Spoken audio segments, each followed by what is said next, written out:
Why is the United States actively preparing for war in the southern Caribbean? To answer that, we have to look at the massive reactivation of Cold War infrastructure that has been dormant for decades. What is happening at the Roosevelt Roads Naval Station in Puerto Rico, once the largest U.S. naval base in the world? This facility was closed in 2004, but reports indicate it is being rapidly brought back online. The U.S. military is turning this civilian zone back into a forward operating base. And what about the Henry E. Rolson Airport located in the U.S. Virgin Islands? This isn't just for tourists anymore, it is being transformed into a logistics hub to support heavy military transport. But why is the U.S. doing this right now? There are two main triggers. Is it because of Russia and China? Yes. Intelligence suggests that Moscow and Beijing are not just visiting Venezuela, they are attempting to set up permanent military bases. The U.S. sees this as an existential threat, a violation of the Monroe Doctrine that they cannot ignore. Is it about the oil? Absolutely. We are already seeing the precursor to war. U.S. Coast Guard helicopters have been spotted intercepting and seizing oil tankers leaving Venezuelan waters. They are choking off the regime's cash flow before the real shooting starts. If an attack happens, what ships are already in position near Puerto Rico?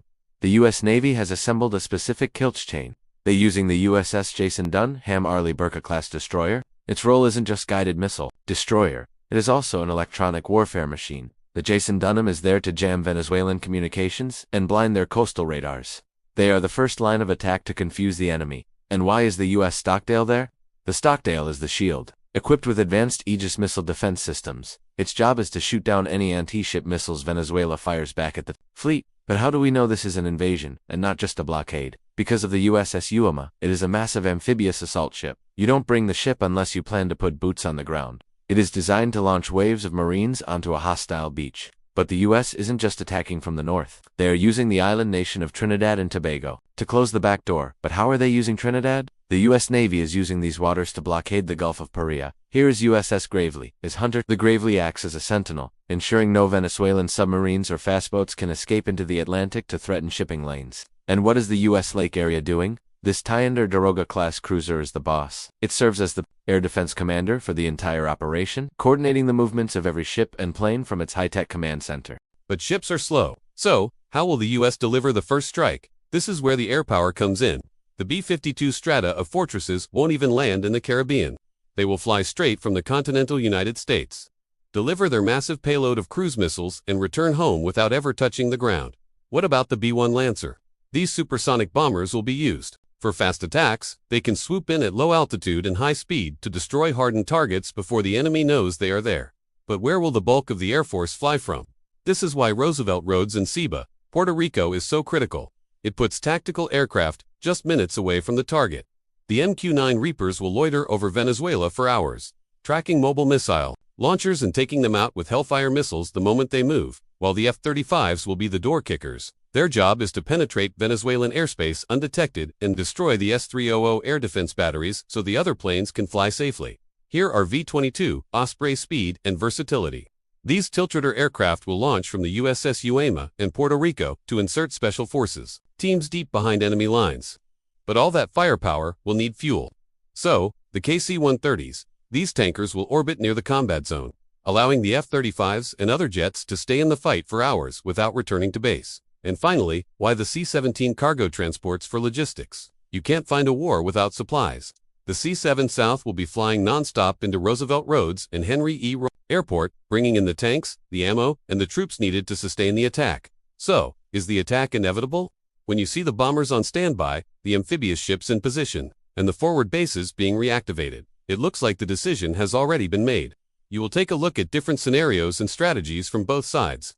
The U.S. Navy's destroyers, submarines, amphibious ships, Marines, and P-8 Poseidon aircraft are positioned near Venezuela with a multifaceted strategy, designed to confront both the Venezuelan military and the powerful drug cartels operating within the country. From the U.S. perspective, the operation combines overwhelming surveillance, targeted strikes, rapid amphibious assaults, and maritime interdiction to neutralize threats and apply pressure on the Maduro regime. The destroyers provide advanced air, sea, and missile defenses while maintaining the capability to launch precision cruise missile strikes against strategic government and military targets deep within Venezuela. By maintaining a vigilant missile defense posture, these ships are prepared to intercept any hostile air or missile threats. They also leverage anti-marine warfare assets to secure the task group's maritime perimeter against underwater threats posed by Venezuelan naval forces. In surface combat, the destroyers defend against militia, boats, or Venezuelan naval vessels trying to disrupt blockades or amphibious operations. As the name suggests, destroyer is equipped to carry around 90 missiles with this vertical launching system. A Mark 45 deck gun position at the front, followed by close combat failings and a CRAM missile system. But that's not all. It also houses Harpoon anti-ship missiles and torpedo tubes for threats underneath, and if that's not enough, there's a submarine hunter-killer Seahawk equipped with sonar and torpedoes featured in the upcoming video. These warships are designed for destruction and defense, but they are not suitable for invasion. But how do you launch a land invasion from the seas? The answer is these amphibious assault ships are specialized warships designed to deploy and support ground forces during military operations, particularly in hostile or contested environments. They resemble small aircraft carriers, but are primarily focused on launching and supporting helicopters. Vertical or short takeoff and landing V-2 aircraft, like the MV-22 Osprey and F-35B. Lightning and amphibious landing craft. The amphibious ships carry thousands of Marines trained for quick expeditionary raids and large-scale amphibious assaults. These Marines would execute precision strikes on cartel strongholds, government command centers, or key coastal infrastructure.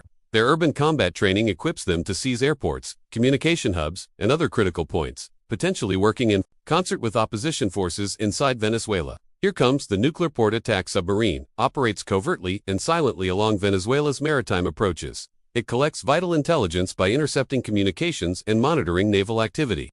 It can deliver surprise long-range missile strikes to disrupt regime command and control, jam air defenses, or destroy military facilities. Its presence also deters any third-party naval reinforcements from countries like Russia or Iran, complicating any attempt to bolster the Maduro regime. The Pa-Pasadena aircraft extend the task force's eyes and ears over a vast area. They conduct continuous intelligence surveillance and reconnaissance flights deep into Venezuelan airspace and waters, tracking air defense.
decisively to seize strategic points, suppress resistance, and isolate Maduro's loyalist elements. This is how Venezuela would mount a hybrid defense combining conventional military resistance, local militia networks for asymmetric warfare, and cartel tactics to sustain illicit operations and slow U.S. advances. This complex confrontation reflects both sides' strategic priorities. The U.S. pushes to dismantle narcotics networks and exert regime change pressures with overwhelming technological and tactical superiority, while Venezuela relies on numerical militia mobilization, intimate knowledge of the terrain, and asymmetric tactics to counterbalance its technological and firepower disadvantage. And finally, here comes Russia, is likely to supply Venezuela with long-range drones like the Shate and Jiran drones. The drones could be deployed by Venezuela for covered strikes against U.S. assets, leveraging their loitering capabilities to conduct precision attacks on airfields, command centers, or logistics hubs. This would be part of a broader strategy to counter U.S. military pressure and Project Asymmetric threat capabilities. We also made a deep dive into the sea, air, and land components of the nuclear triad. So subscribe for more videos to not miss a